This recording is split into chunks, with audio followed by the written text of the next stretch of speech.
В рамках визита председателя Кабинета министров Кыргызской Республики Чапарова Ахылбека Усенбековича, визита в Великобританию 25-29 октября были проведены ряд встреч с деловыми кругами и бизнес-кругами председателя Кабинета министров.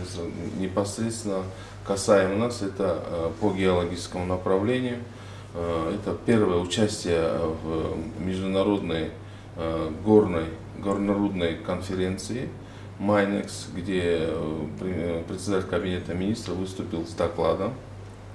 В рамках этой конференции по итогам Министерства природных ресурсов в лице Кыргызской геологической службы было подписано 2 меморандума. Первый меморандум — это с компанией и с представителем английским хозяином этой компании Чарадзабом, Чарадзаб Limited, с господином Маккензи о дальнейшем инвестиционном сотрудничестве, что привлечет за собой инвестиции в нашу страну и даст такой стабильность, и это сигнал для всех международных инвесторов, что в нашей стране инвестиционный климат благоприятный.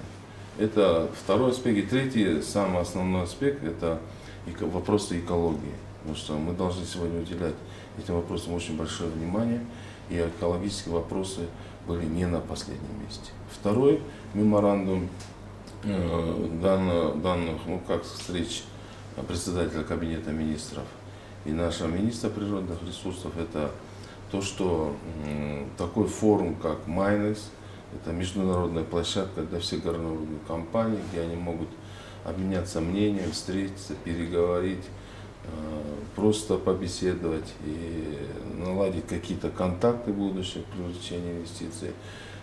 Мы в следующем году, тоже был подписан меморандум, планируем данное мероприятие провести в Бишкеке.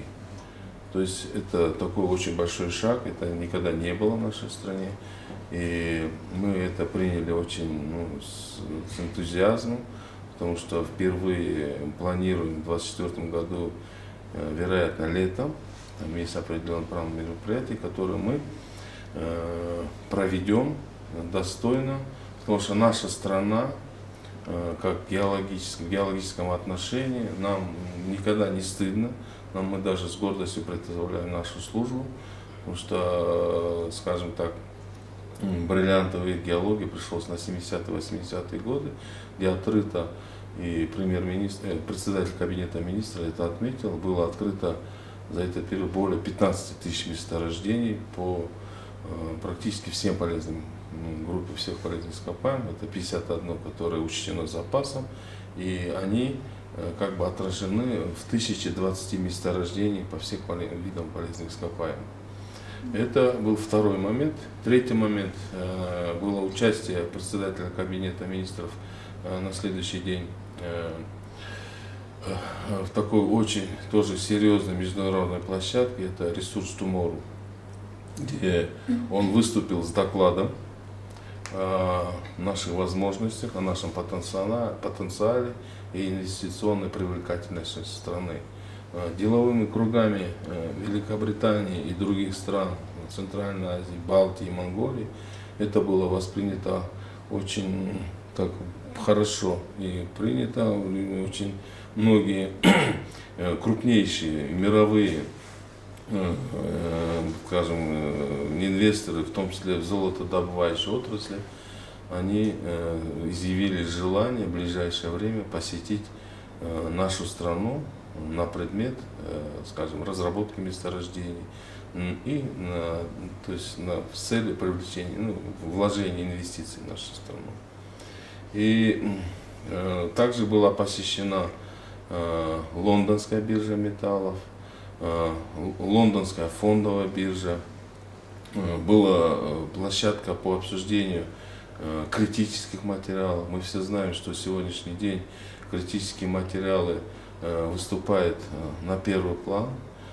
Мы все понимаем, народонаселение растет, сырьевые ресурсы, потребности растут, поэтому это заблаговременные такие шаги, которые в будущем сохранят то есть нашу страну и экономику на плаву, и не только на плаву, но и дадут возможность ее роста.